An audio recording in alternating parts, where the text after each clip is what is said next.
Ayan, magandang hapon po. Nung nag-swimming kami, nakakuha po ako ng acacia bark kasi yung katabi po ng cottage namin may napakalaking acacia at ang dami niyang bark, as in. Sobrang laki ng puno. Siguro more than 100 years na yung puno. So, simple ang ating ginawa, pasimpleng kumurot. Kasi yung iba naman, nadampot ko na lang sa ground floor. So, yung iba, kinuha ko. Ayan. Ayan po. So, hinugasan ko na po yan. Ayan, naglagay po tayo sa, toaster para po masunog o ma-disinfect yung ating bark. So, pwede rin po ito sa orchids, pwedeng pine, ganyan. At pwede rin pong acacia. So, ayan. Ito, okay na po ito. So, 10 minutes ko kasi sinalang sa ating toaster. So, ayan, dry na siya. Diba? Para safety po pag ginamit natin bilang media sa ating mga orchids. So, tatanggalin ko po, ilalagay ko po sa aking bilao nang sa ganun po ay lumamig. Yan. So, bubuhatin ko lang ito at ibubuhos sa ating bilao. Yan. Para safety po silang gamitin. Yan. So, magsasalang po ulit ako hanggang maubos yung hanggang maitos natin lahat. So, yan.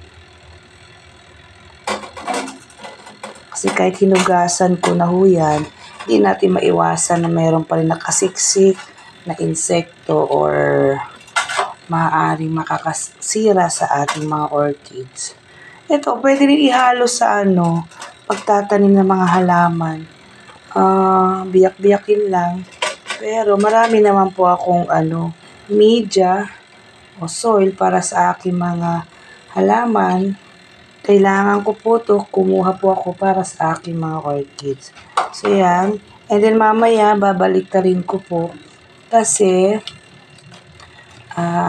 yung aking sister at aking mga anak ay meron po silang ireregalo sa akin. Siyempre, ako na po ang umorder. So, may parating po tayong Phalaenopsis. At yun po ay gagamitin ko ito using pot.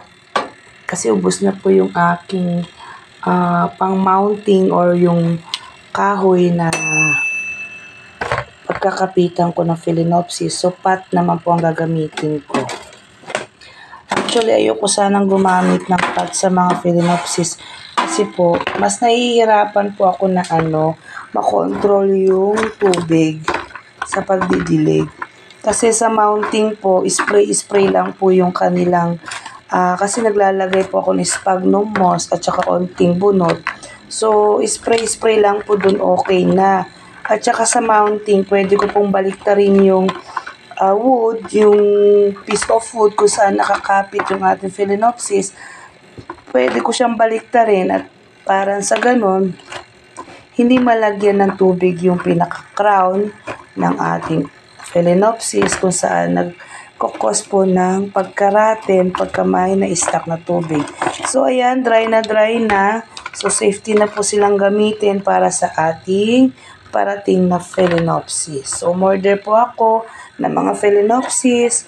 Siyempre, yung mga mura lang po ang in-order natin. At sa ganun, may collection lang po tayo ng mga different varieties of Phalaenopsis. So, ayan. Wala na po tayong boses. Pagpasensyahan niyo na po at ako po'y malat na malat. Ayan. Nais ko lang po ipakita kung paano po ma-disinfect ang ating bark kapag bago natin gamitin sa ating mga orchids. Ayan. So, ang acacia po kasi ay pwede rin pong gamitin sa orchids sa acacia barks. Mamaya, babalik rin ko po yung ating sinalang. Nasa ganun po ay mainitan sila pare-pareho. So, ayan mga kaibigan, update ko na lang po kayo mamaya.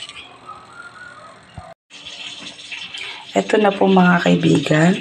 Ito na po lahat yung finished product na tinost natin sa ating oven.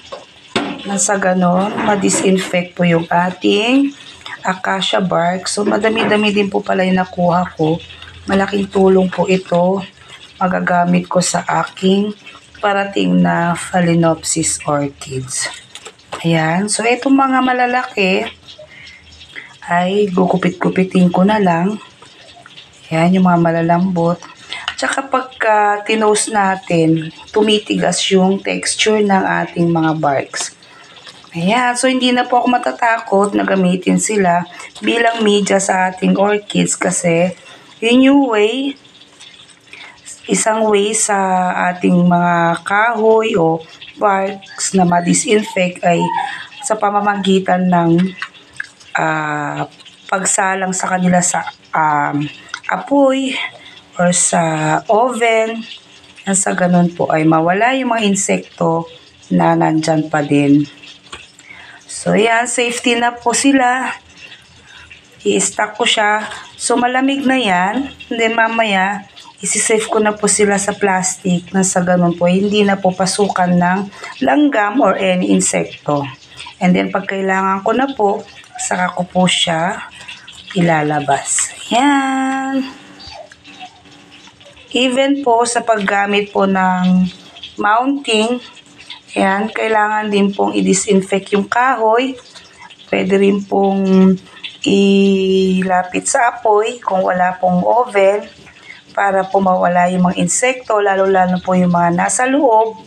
Yan, at sa ganun po ay mamatay. Yan po.